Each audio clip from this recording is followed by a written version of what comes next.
నమస్కారం, welcome to I dream. ధర్మ మార్గం విత్ విజిత కార్యక్రమానికి స్వాగతం. ప్రస్తుతం మనతో పాటు ఉన్నారు శ్రీ శ్రీ శ్రీ ఆనంద శివకామేశ్వరి సన్నిధానం వ్యవస్థాపకురాలు శివకామేశ్వరి ఆనందమయ్య అమ్మగారు. ఇప్పుడు వారితో మాట్లాడి మరిన్ని విషయాలు తెలుసుకుందాం.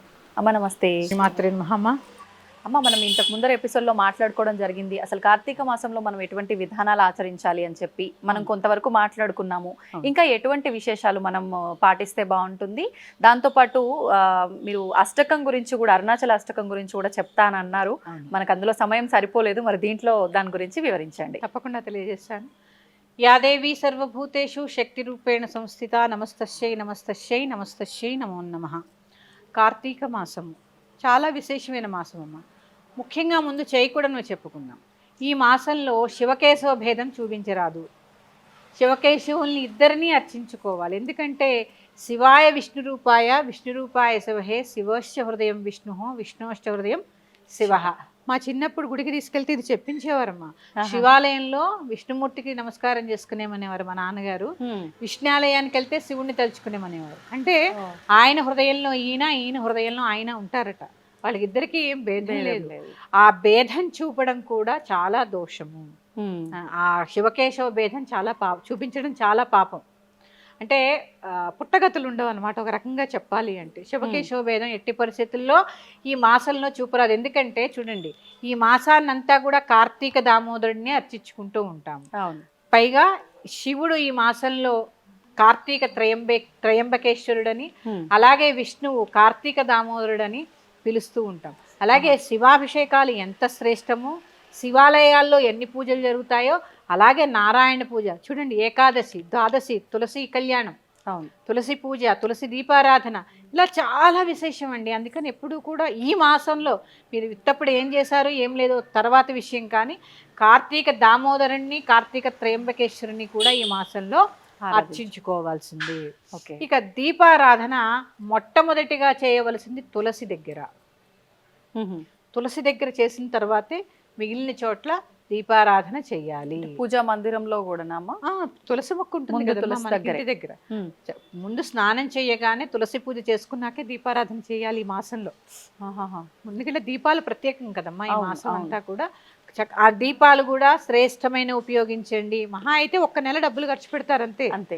శ్రేష్టమైనవి. ఎందుకంటే ఆవు నెయ్యి మనకి ప్యూర్గా దొరుకుతుంది లేదు కాబట్టి నువ్వుల నూనె, ఆడించిన నువ్వుల నూనె తెచ్చుకుని మళ్ళీ ఎన్ని ఒత్తులు వేయాలి, సాధ్యం త్రివర్తి సంయుక్తం, 3 ఒత్తులు వేసి చక్కగా దీపారాధన చేసుకోండి. తులసి దగ్గర దీపారాధన చేసుకుని, తులసి పూజ చేసుకుని, నివేదన చేసుకుని చక్కగా కార్తీక దామోదరుని అర్చించుకుని లోపలికి వచ్చి నిత్య పూజ చేసుకోండి. ఉదయం చేసేస్తున్నారు అంటే పొద్దున్నే అభిషేకం చేసేసుకోండి అమ్మా. చాలా ఏమీ రాదు మీకు. ఓం నమ శివాయ పంచాక్షరి మంత్రంతో చక్కగా అభిషేకం చేసుకోవచ్చు. ప్రదోష కాలంలో ఉదయం కుదరలేదు, మీ ఇంట్లో శివలింగం ఉంటే ఖచ్చితంగా శివుడి మీద కాసిన నీళ్లు పోసి ఒక బిల్వపత్రాన్ని సమర్పించండి. చాలా ఎందుకంటే మనం శ్రావణ మాసంలో చెప్పుకున్నాం ఒక ఎపిసోడ్లో, మీకు గుర్తుందో లేదు, సంపద అంతా కూడా శివాధీనం.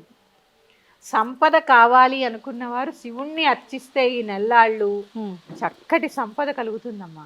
దీపంలో లక్ష్మి కొలువై ఉంటుంది. ఈ నెల రోజులు చక్కగా క్రమం తప్పకుండా దీపారాధన చేయడం వల్ల కూడా లక్ష్మీ కటాక్షం కలుగుతుంది.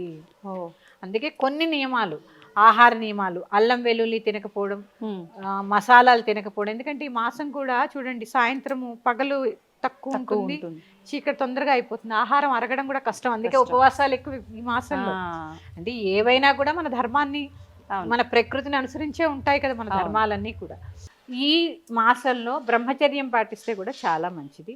అలాగే ఉపవాసాల దగ్గరకు వచ్చేసరికి చాలా మంది కార్తీక నక్తాలను చేస్తూ ఉంటారు. అవునమ్మా. నక్తాలంటే పొద్దున్నంతా ఉపవాసం ఉండి సాయంత్రం నక్షత్ర దర్శనం చేసుకుని రాత్రి భోంచేస్తూ ఉంటారు. ఇది ఒక నియమం, అది మీ ఇష్టం. అది మొదటి రోజు సంకల్పం ఏం చెప్పుకుంటే దాని ప్రకారంగా మీరు చేయొచ్చు.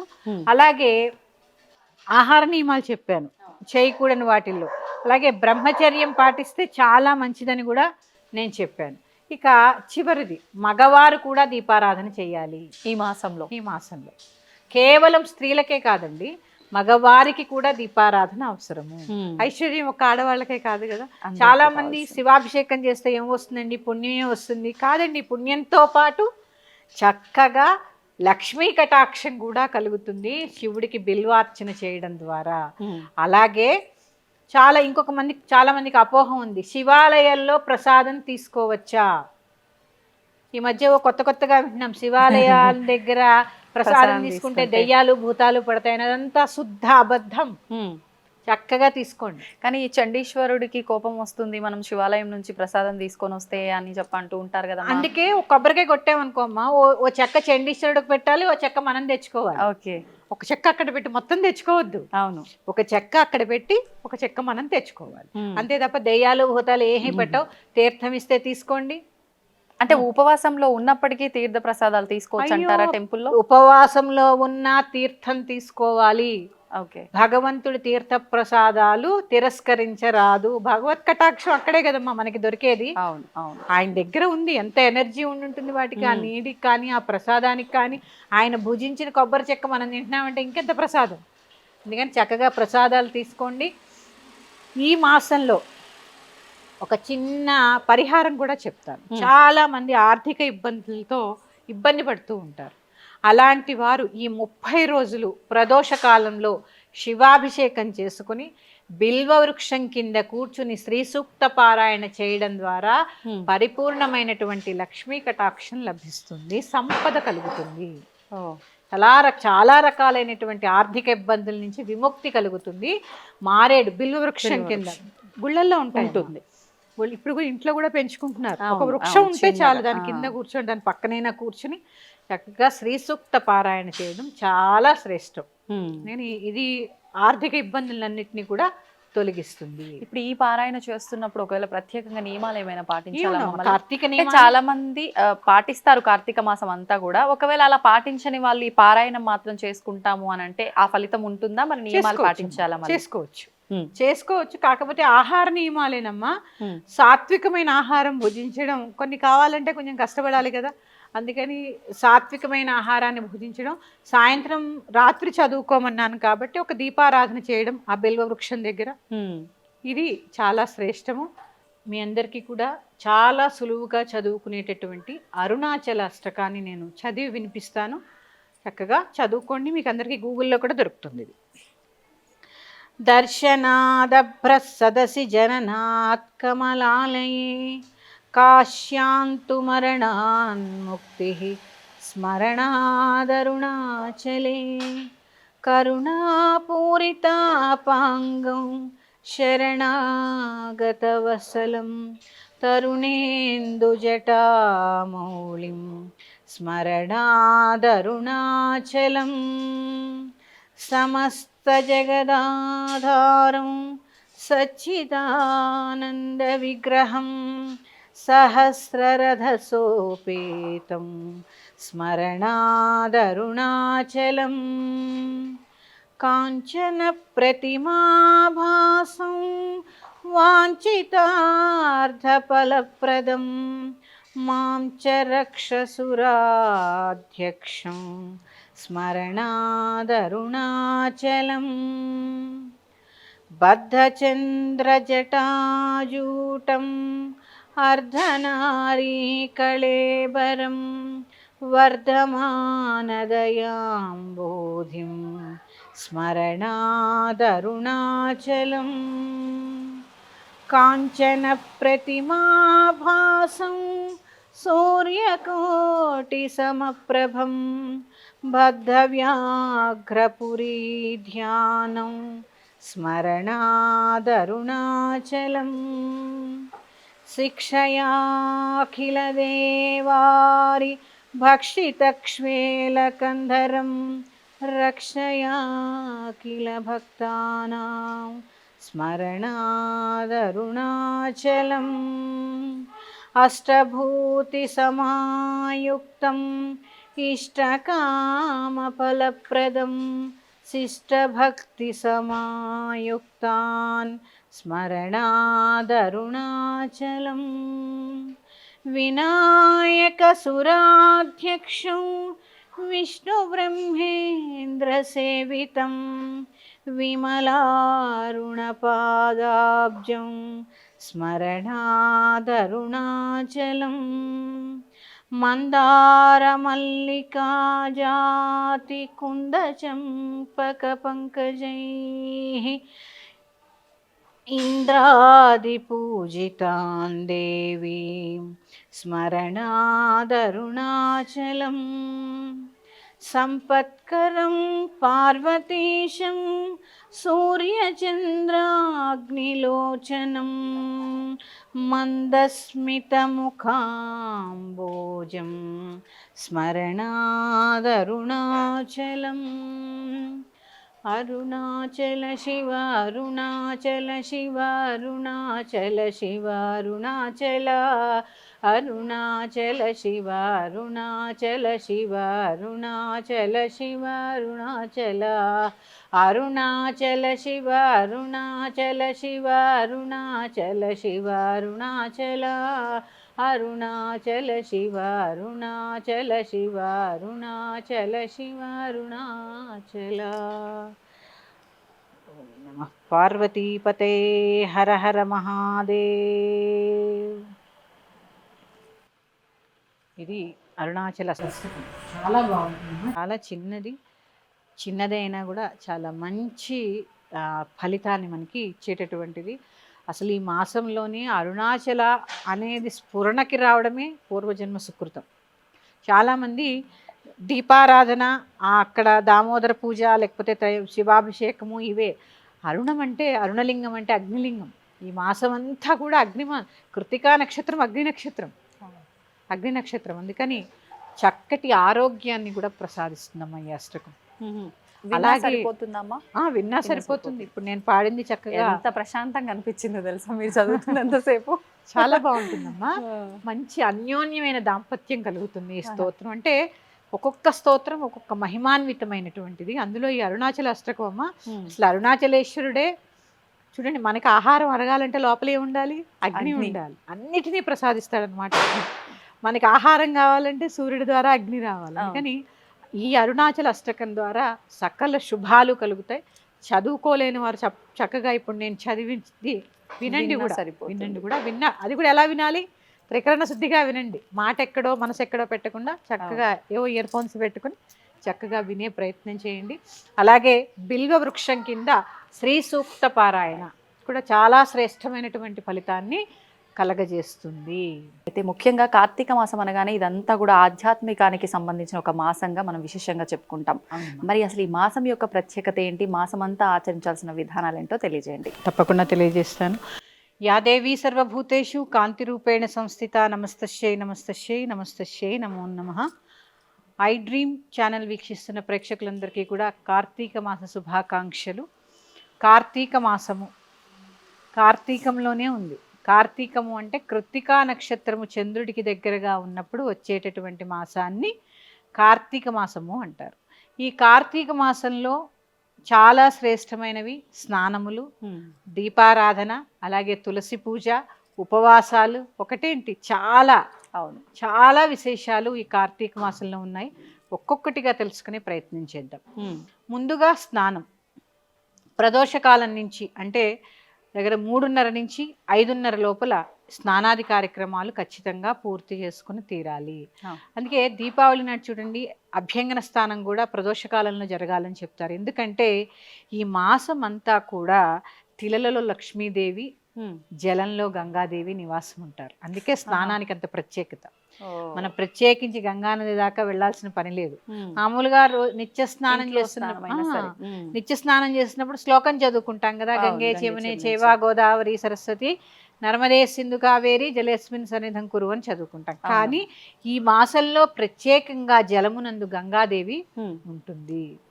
అందుకని ప్రదోష సమయంలో అంటే ఉదయము 3:30 నుంచి 5 గంటల సమయం, 5:30 వరకు అనుకోండి, 5:30 వరకు కూడా అమ్మవారు, ఆ గంగా అమ్మవారు అందులో కొలువై ఉంటారు. అందుకని చక్కగా స్నానం చేయడం ద్వారా మనసు శరీరము కూడా శుద్ధి అవుతాయి. స్నానం కూడా చల్లటి నీళ్ళతోటే చేయాలంటూ ఉంటారు కదమ్మా ఎక్కువగా, అంటే వేడి నీళ్ళతో కాకుండా. అవునమ్మా, అందుకే తెల్లవారుజామున స్నానం. ఎందుకంటే తెల్లవారుజాము నీళ్ళు మరీ చల్లగా ఉండవు, మరీ నులివెచ్చగా ఉంటాయి, గోరువెచ్చగా ఉంటాయి. అందుకని ఎప్పుడూ చన్నీళ్ళ స్నానం ఎప్పుడూ శ్రేష్టం, ఏ కాలమైనా శ్రేష్టము. కానీ ఆరోగ్యరీత్యా కొంతమంది చేయలేని వాళ్ళు అలా ఏం లేదమ్మా. ఆరోగ్యం ఎందుకంటే ఇప్పుడు ఇలా చెప్పాను అనుకోండి, రేపటి నుంచి చన్నీళ్ళ స్నానం మొదలు పెడతారు. అవునవును. ముఖ్యంగా స్త్రీలకి ఈ మాసంలో చెప్పేటటువంటి సూచన, మొదటి రోజు అంటే బుధవారం నుంచి కార్తీక మాసం మొదలైంది కాబట్టి బుధవారం రోజు చక్కగా తల మీద నుంచి స్నానం చేసుకుని మళ్ళీ సోమవారం కానీ పౌర్ణమి ఇలాంటి తిథుల్లో మాత్రమే చేయండి తప్ప కంఠ స్నానం స్త్రీలకి చాలు. తలమించి చేయవలసిన పని లేదు. కార్తీక సోమవారం కూడా పసుపు రాసుకుని మీకు ఓపిక లేకపోతే స్నానం చేస్తే తల స్నానం చేసినంత ఫలితం స్త్రీలకు ప్రత్యేకంగా. కంఠ స్నానం చాలు స్త్రీలకు కూడా. నదీ స్నానానికి వెళ్ళినప్పుడు చక్కగా దానికి నియమాలు పాటించాలి కాబట్టి భార్యాభర్తలు కలిసి వెళ్ళడము, సంకల్పం చెప్పుకోవడము, అక్కడ కూడా పసుపు రాసుకునే నదిలో స్నానం చేయాలి. ఎందుకనమ్మా పసుపు ఎందుకు రాసుకోవాలి అసలు మొహానికి? పసుపు అంటే అమ్మా అసలు శుద్ధి కదా. పసుపు మామూలుగానే ఎలాగా యాంటీబయాటిక్. చూడండి, ఏదైనా కొంచెం ఇలా ఏదైనా మనకు తెలియని మైలా ఏదైనా జరిగిన పసుపు నీళ్ళు చల్లండి అంటారు. అంటే శుద్ధి. అక్కడ ఏంటి, ఆ ప్రాంతం అంతా పసుపు వల్ల శుద్ధి. అంటే పసుపు ఎలా ఉద్భవించింది అంటే నందీశ్వరుడి కొమ్ము నుంచి ఉద్భవించింది అని చెప్తూ ఉంటారు. పసుపు కొమ్ము నందీశ్వరుడు ఆ కొమ్ము అని అందుకే అంటారు దాన్ని. అందుకని అదంతా ఒక కథ ఉంది, తర్వాత చెప్పుకునే ప్రయత్నం చేద్దాం. పసుపు ప్యూరిటీ. స్త్రీలు కనుక అలాగే యాంటీబయాటిక్ కాళ్ళకి రాసుకోవడం, మనం దేహానికి రాసుకుని స్నానం చేయడం వల్ల రకరకాల వ్యాధులు అనేవి వ్యాపించకుండా ఉంటాయి. అది కూడా అందుకని పసుపు రాసుకోవడం వల్ల ముఖ్యంగా స్త్రీలు ఏంటమ్మా, చాలా ఇంట్లో ఎన్ని బాధ్యతలు ఉంటాయి, రోజు తలస్నానం చేసి తల తడుపుకుంటూ ఉంటే ఎలాగ జలుబులు జ్వరాలతో పడుకుంటారు. అంతే, ఇంకా పూజలు ఏం చేస్తారు. అందుకని కంఠ స్నానం చేసుకోండి. అలాగే ముఖ్యంగా దీపారాధన, స్నానము దీపారాధన కూడా ప్రదోషకాల సమయంలో పూర్తయిపోవాలి. 5:30 లోపు ఖచ్చితంగా పూజ కూడా. తులసి దీపారాధన, ఆ తర్వాత గుమ్మం దగ్గర దీపం పెట్టుకోవడం, ఇవన్నీ కూడా 5:30 లోపు పూర్తయిపోవాలి. లేదు 5:30 లోపు చేయలేకపోతే ఉదయం నిత్య దీపారాధన చేసుకుని సాయంత్రం ప్రదోషకాల సమయంలో దీపారాధన, శివాభిషేకం చేసుకోవడం కూడా చాలా ఉత్తమం. ముఖ్యంగా ఈ సమయంలో అరుణాచలేశ్వరుని తలుచుకోవడం చాలా మంచిది. మాసమంతా కూడా. ఎందుకు అంటే ఈ మాసమంతా కూడా మనం ఏమి వెలిగిస్తాము, దీపాలు వెలిగిస్తాం. దీపాలంటే ఏంటి, అగ్ని. అరుణాచలేశ్వరుడు ఎవరు, అగ్నిలింగం. పంచభూతాల్లో అగ్నిలింగం. అసలు అరుణాచలం అంటే ఏంటో తెలుసుకుందాం. అచలము అంటే కదలనిది, అరుణము అంటే కదిలేది, అంటే చైతన్యము. అంటే కదలనిదేమో శివుడు, కదిలేదు అమ్మవారు. అందుకే అరుణాచలం అయింది అది. అంటే శివశక్తులు ఇద్దరూ కలిసి ఉన్నదాన్ని అరుణాచలం అంటారు. అంటే ఇక్కడ చూడండి అమ్మా, ఒక జ్యోతి వెలిగించామనుకోండి, ఒక దీపం, నేను ఎప్పుడూ చెప్తాను, ఆ దీపం ఒక్కచోటే ఉంటుంది కానీ దాని యొక్క వెలుతురు చైతన్యం అలా వ్యాపించి ఉంటుందో, శివుడు ధ్యానముద్రలో ఒక్కచోటే ఉంటాడు, ఆయనలోని శక్తి చైతన్య స్వరూపిణిగా మొత్తం సృష్టి అంతా మూల మూలలకి వ్యాపించి ఉంటుంది. అదే అరుణాచలం. అరుణాచలం అంటే అక్కడ లేదు, ఇక్కడ కూడా ఉంది. ప్రత్యేకంగా ఈ అరుణాచలేశ్వర అష్టకం ఉంటుందమ్మా. ఈ మాసం చదువుకోవడం చాలా చాలా శ్రేష్టం, చాలా బాగుంటుంది, చాలా చిన్నది కూడా. అలాగే దీపదానం, ప్రత్యేకించి దీపదానము, ఉసిరి దీపాలు, అలాగే కొన్ని నియమాలు, ఆహార నియమాలు, అల్లం వెల్లుల్లిపై తినకపోవడము, మాంసాహారం భుజించకపోవడము, మద్యపానం మానేయడము, అట్లా కొన్ని నియమాలు ఖచ్చితంగా పాటించాలి. అలాగే ఆదివారం ఎట్టి పరిస్థితుల్లో కొబ్బరికాయ, ఉసిరికాయ కార్తీక మాసంలో తినరాదు. కొబ్బరికాయ, ఉసిరికాయ అంతే, రెండు ఆదివారం రోజు తినకూడదు.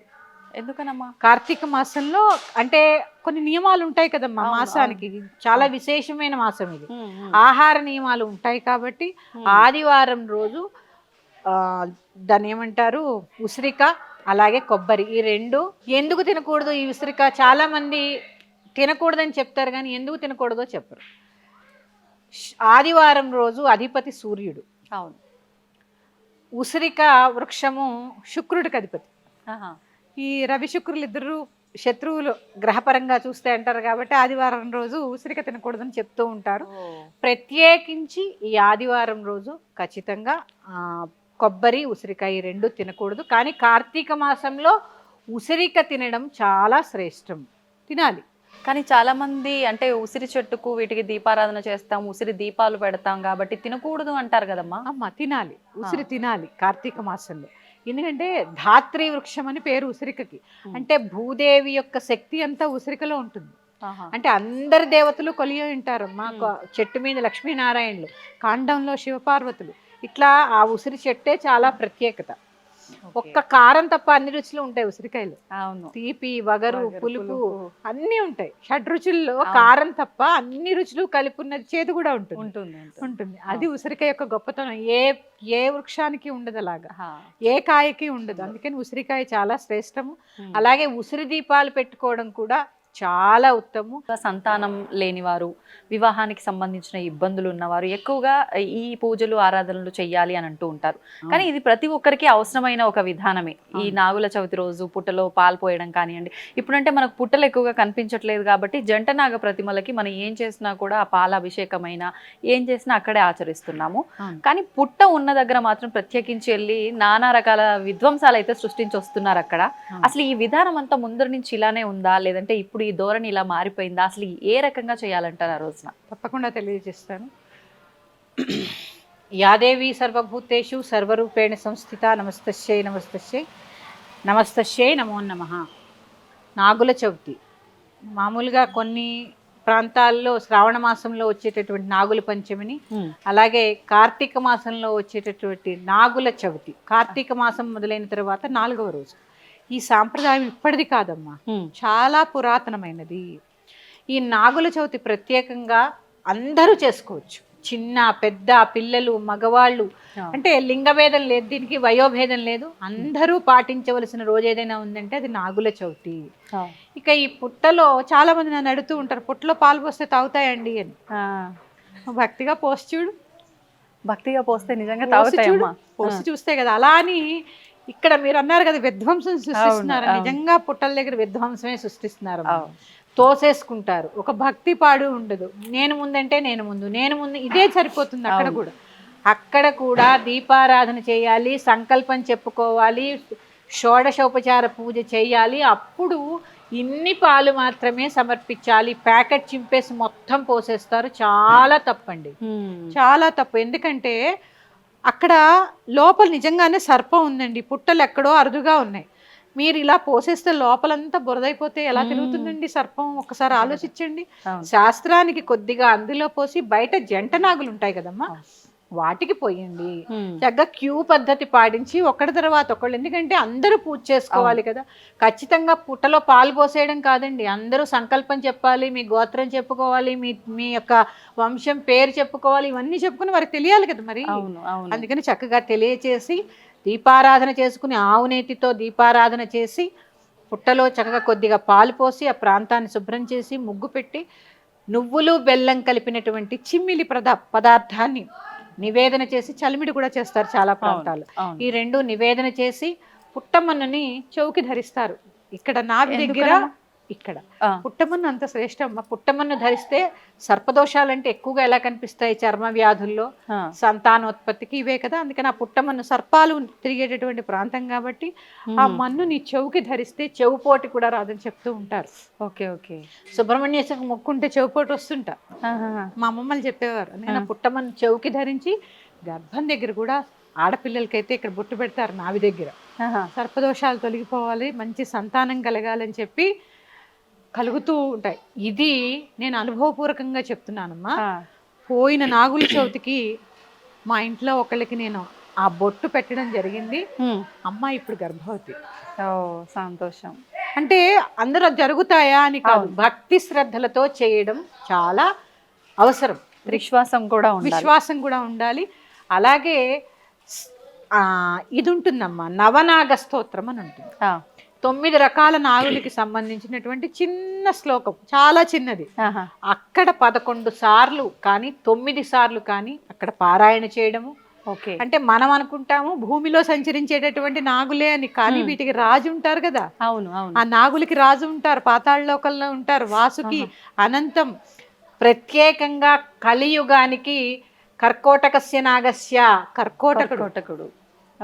ఆ కర్కోటకుని స్మరించినంత మాత్రం చేతే కలి బాధలన్నీ పోతాయి తెలుసా అమ్మా.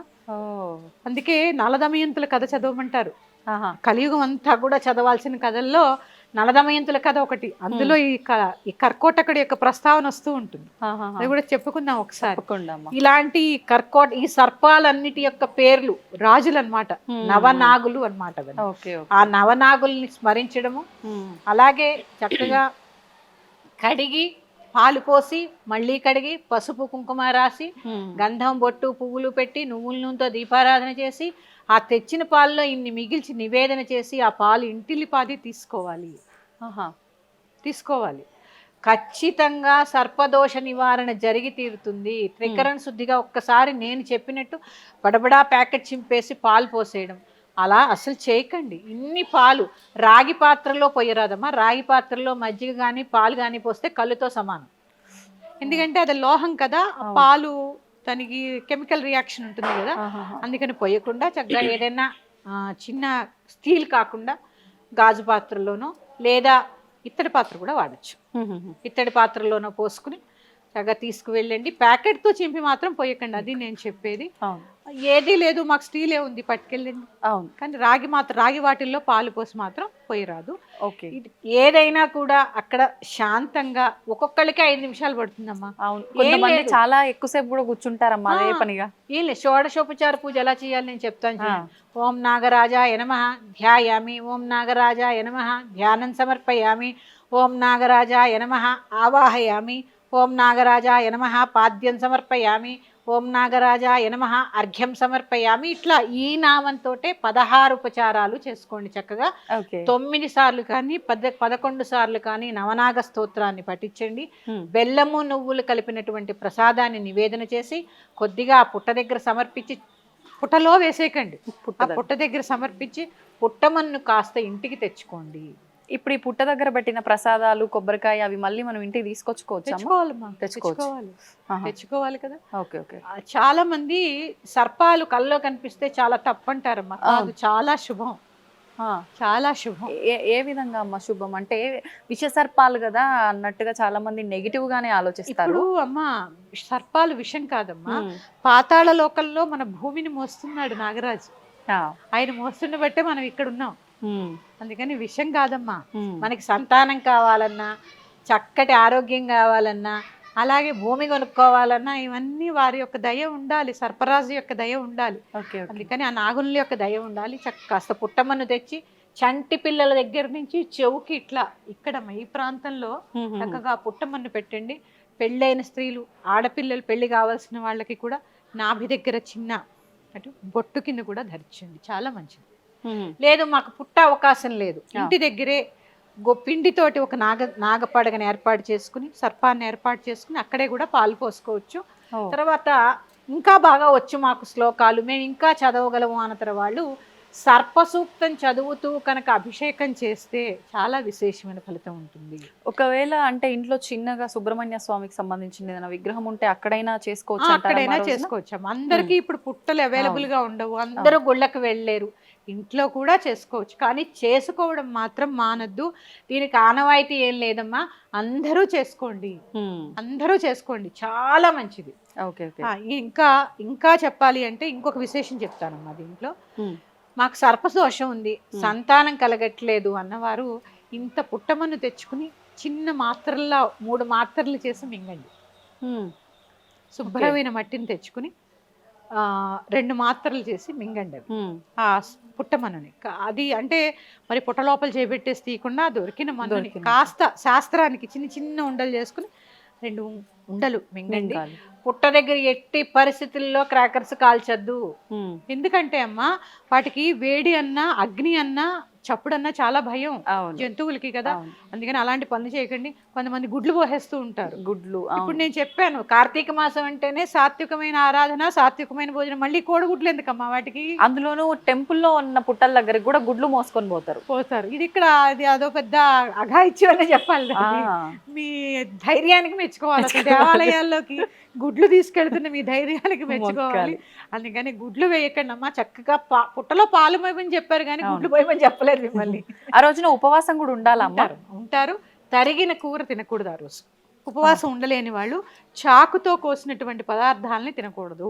కోయకుండా చేసే ఏముంటాయమ్మా అసలు? గిల్లి టమాటా పప్పు చేసుకోండి, చక్కగా పూరి చేసుకోండి, పాయసం చేసుకోండి, ఇవి కూడా తినొచ్చు కదా ఉపవాసం ఉండి. మధ్యాహ్నం ఒక్క పూటే భోజనం చేయాలమ్మా, ఉదయము రాత్రి కూడా ఏమీ తినకూడదు. ఇంకా మీరు ఓపికంటే నైవేద్యం పెట్టినటువంటి చిమ్మిలి అలాగే చలివిడి ఇవి తిని ఉండొచ్చు.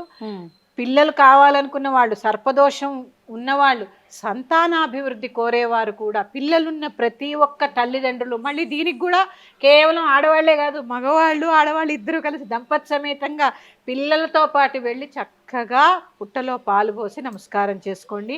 ప్రతి ఒక్కరూ ఈ షోడశ ఉపచార పూజ ఖచ్చితంగా చేసి తీరాలి. హడావిడిగా పోసుకోకండి, మీకు అక్కడ సమయం లేదు, ఇంట్లో పోసుకోండి చక్కగా. అందుకని చక్కగా త్రికరణ శుద్ధిగా, భక్తిగా, శుచైన వస్త్రాలు ధరించి ఈ పనులు చేయండి. తప్పక ఆ సుబ్రహ్మణ్యేశ్వరుడి యొక్క దయ మీకు లభిస్తుంది. మరి యొక్క అంశంతో మీ ముందుకు వస్తాను. శ్రీమాత్రే నమః. స్వస్తి.